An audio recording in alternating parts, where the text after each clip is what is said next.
खुलुमबाय बेयो बड'लेण्ड इंखं टेलिभिजन दिनै 6 डिसेम्बर 2024 शुक्रबारखालि सानसेनि बरादखौ नोंथांमोननि खाथियाव लाबोदों आं सदानन्द दैमारिया।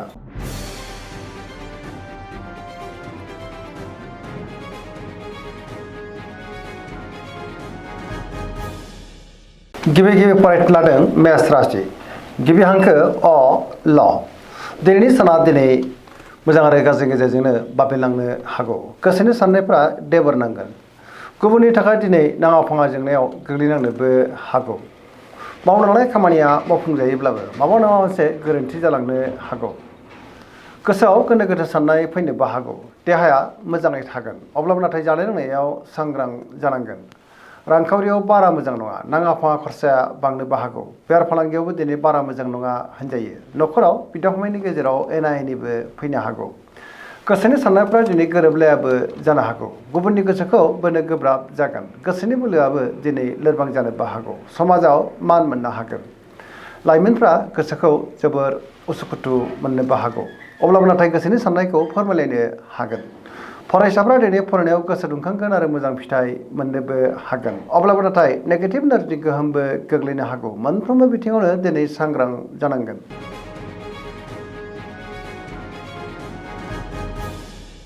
वृष राशि गिबि हांखो इ उ ब दिनैनि साना जोबोर मोजां। गोसोखौ जोबोर गोजोननाय मोनगोन। गोसोनि साननायफ्रा दिनै मोगथाङाव जाफुंनोबो हागौ। गुबुननि थाखाय गोबां मोजां खामानि मावनानै होनोबो हागोन। गोसोनि बोलोआ बांगोन। सिगांनि बबेबा आद्रा खामानिया दिनै मावफुंजानो हागौ। रांखावरियाव मोजां होनजायो। बेफार फालांगियावबो मोजां, आयाबो दिनै बांनो हागौ। न'खराव बिसि फिसानि गेजेराव अननानै फैगोन। सोरजोंबा बाख्नाय जानोबो हागौ। देहाया दिनै मोजाङैनो थागोन। लोगोफोरनिफ्राय थोजासे हेफाजाबबो मोननो हागौ। गोसोनि साननायफ्रा दिनै मोगथाङाव जाफुंगोन आरो पजिटिभ एनार्जिनि गोहोम गोग्लैनोबो हागौ।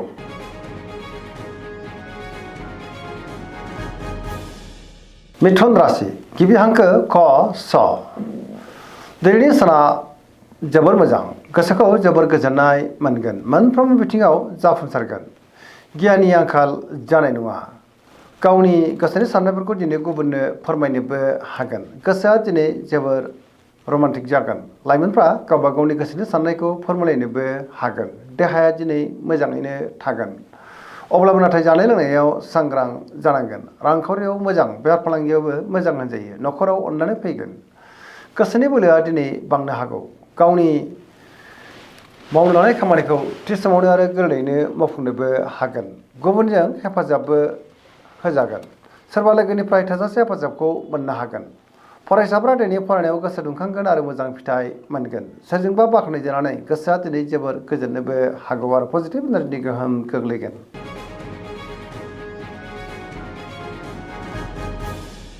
कर्कट राशि गिबि हांखो द ह दिनैनि साना मोजां आरो गाज्रिनि गेजेरजों बाबेनलांनो हागौ। गोसोनि साननायफ्रा देबोर नांगोन। गुबुनजों गोरोबनो गोब्राब जानोबो हागौ। गुबुननि गोसोखौ बोनो गोब्राब जागोन। गोसोनि साननायफ्रा दिनै देबोर नांगोन।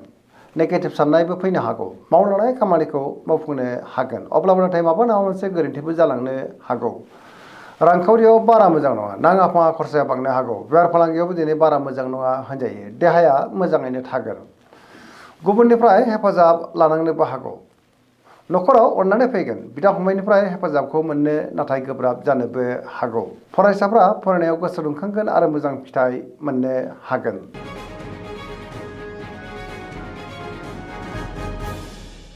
सिंह राशि गिबि हांखो म थ दिनैनि साना बारा मोजां नङा। गोसोनि साननायफ्रा देबोर नांगोन।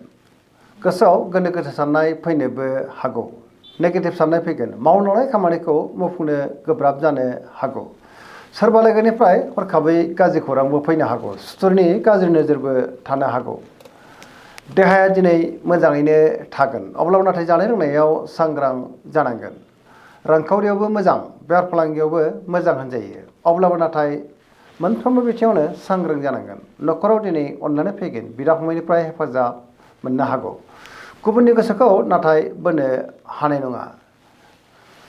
बयजोंबो गोरोबनो गोब्राब जागोन। गोसोआ दिनै जोबोर आला खाला जानोबो हागौ आरो नेगेटिभ एनार्जिनि गोहोम गोग्लैनोबो हागौ। मोनफ्रोमबो बिथिङावनो दिनै सांग्रां जानाया गाहाम।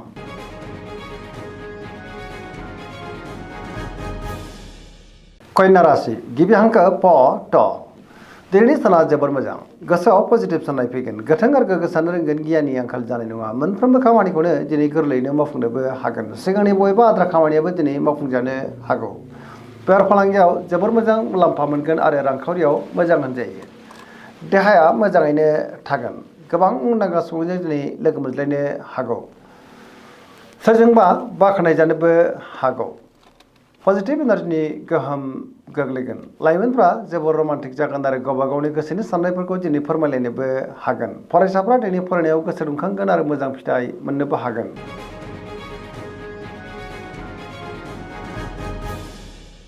तुला राशि गिबि हांखो र ट दिनैनि साना जोबोर मोजां गोसोखौ जोबोर गोजोननाय मोनगोन सिगांनि बबेबा आद्रा खामानिया दिनै मावफुंजानो हागौ गोसोआव गोथों आरो गोग्गो साननाय फैगोन गियाननि आंखाल जानाय नङा गावनि गोसोनि साननायफोरखौ दिनै गुबुननो फोरमायनोबो हागोन मावनो लानाय खामानिखौ मावफुंनो हागोन देहाया दिनै मोजाङैनो थागोन हरखाबै बहानिफ्रायबा मोजां खौरांबो मोननो हागौ मोननो गोनांखौ दिनै मोननोबो हागौ न'खराव बिसि फिसायनि गेजेराव अननानै फैगोन समाजाव बयजोंबो मान होजागोन गुबुननि गोसोखौ गोरलैयैनो बोनोबो हागोन लोगोफोरनिफ्राय थोजासे हेफाजाब मोननो हागौ गोदान थांखि लानो रोंगोन सेंग्रा सिख्लाफोरनि गोसोआ दिनै जोबोर रमान्टिक जागोन आरो गावबा गावनि गोसोनि साननायफोरखौ दिनै फोरमायलायनोबो हागोन पजिटिभ एनार्जिनि गोहोम गोग्लैगोन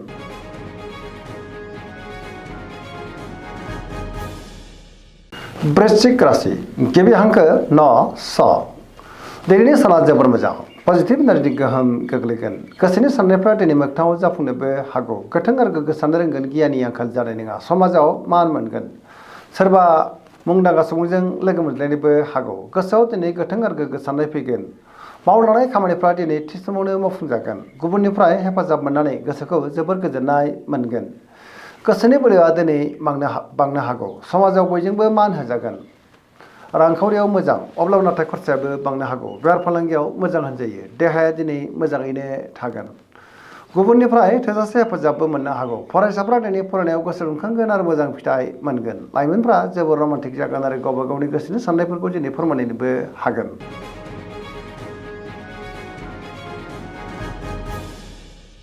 धनु राशि गिबि हांखो ढ फ भ दिनैनि साना जोबोर मोजां गोसोखौ जोबोर गोजोननाय मोनगोन गोसोआव गोथों आरो गोग्गो साननाय फैगोन गियाननि आंखाल जानाय नङा गोसोनि बोलोआ बांगोन गावनि गोसोनि साननायखौ दिनै गुबुननो फोरमायनोबो हागोन पजिटिभ साननो रोंगोन रांखावरियाव दिनै जोबोर मोजां होनजायो बेफार फालांगियावबो जोबोर मोजां मोननो गोनांखौबो दिनै मोननो हागौ आयाबो बांनो हागौ समाजाव मान मोननो हागोन बहाबा हान्थियोब्ला दिनै जोबोर मोजां आरो मोजाङैनो हान्थिनोबो हागोन गुबुननि गोसोखौ गोरलैयैनो बोनोबो हागोन देहाया दिनै मोजाङैनो थागोन अब्लाबो नाथाय जानाय लोंनायाव सांग्रां जानांगोन न'खराव अनलायनाय फैगोन बिसि फिसायनि गेजेराव दिनै अनलायनाया बांनो हागौ बहानिफ्रायबा हरखाबै मोजां खौरां मोननानै गोसोआ दिनै जोबोर खुसि जागोन लाइमोनफ्रा गावबा गावनि गोसोनि साननायफोरखौ दिनै फोरमायनोबो हागोन आरो पजिटिभ एनार्जिनि गोहोम गोग्लैगोन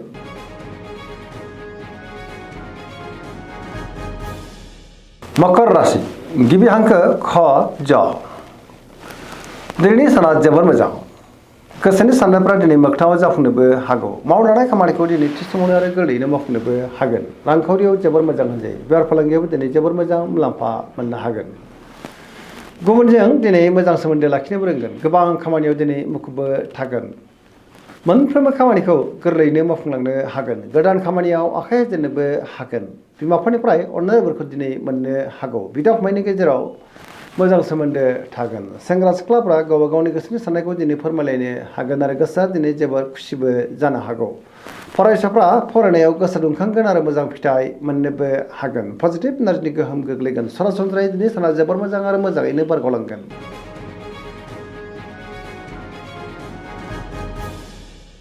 कुम्भ राशि गिबि हांखो ग स दिनैनि साना जोबोर मोजां गोसोनि साननायफ्रा दिनै मोगथाङाव जाफुंनोबो हागौ सिगांनि बबेबा आद्रा खामानियाबो दिनै मावफुंजानो हागौ गोसोखौ जोबोर गोजोननाय मोनगोन गोसोनि बोलोआ बांनो हागौ मावनो लानाय खामानिखौ थि समावनो आरो गोरलैयैनो मावफुंनोबो हागोन समाजाव बयजोंबो मान होजागोन गोबां मुंदांखा सुबुंजों लोगो मोनज्लायनानै गोसोआ दिनै जोबोर खुसि जागोन रांखावरियाव मोजां होनजायो बेफार फालांगियावबो दिनै जोबोर मोजां मुलाम्फा मोनगोन गोबां रोखोमनि जेंनाखौ दिनै गोरलैयैनो सुस्रांनो हागोन न'खराव बिदा फंबायनिफ्राय हेफाजाबखौ मोननो हागोन गुबुननिफ्राय थोजासे हेफाजाब मोननो हागोन बिमा बिफानि अननायफोरखौ दिनै मोननो हागोन बहाबा दावबायनो बा हान्थिनो खाबु मोननो हागौ आरो मोजाङैनो हान्थिनोबो हागोन पजिटिभ एनार्जिनि गोहोम गोग्लैगोन।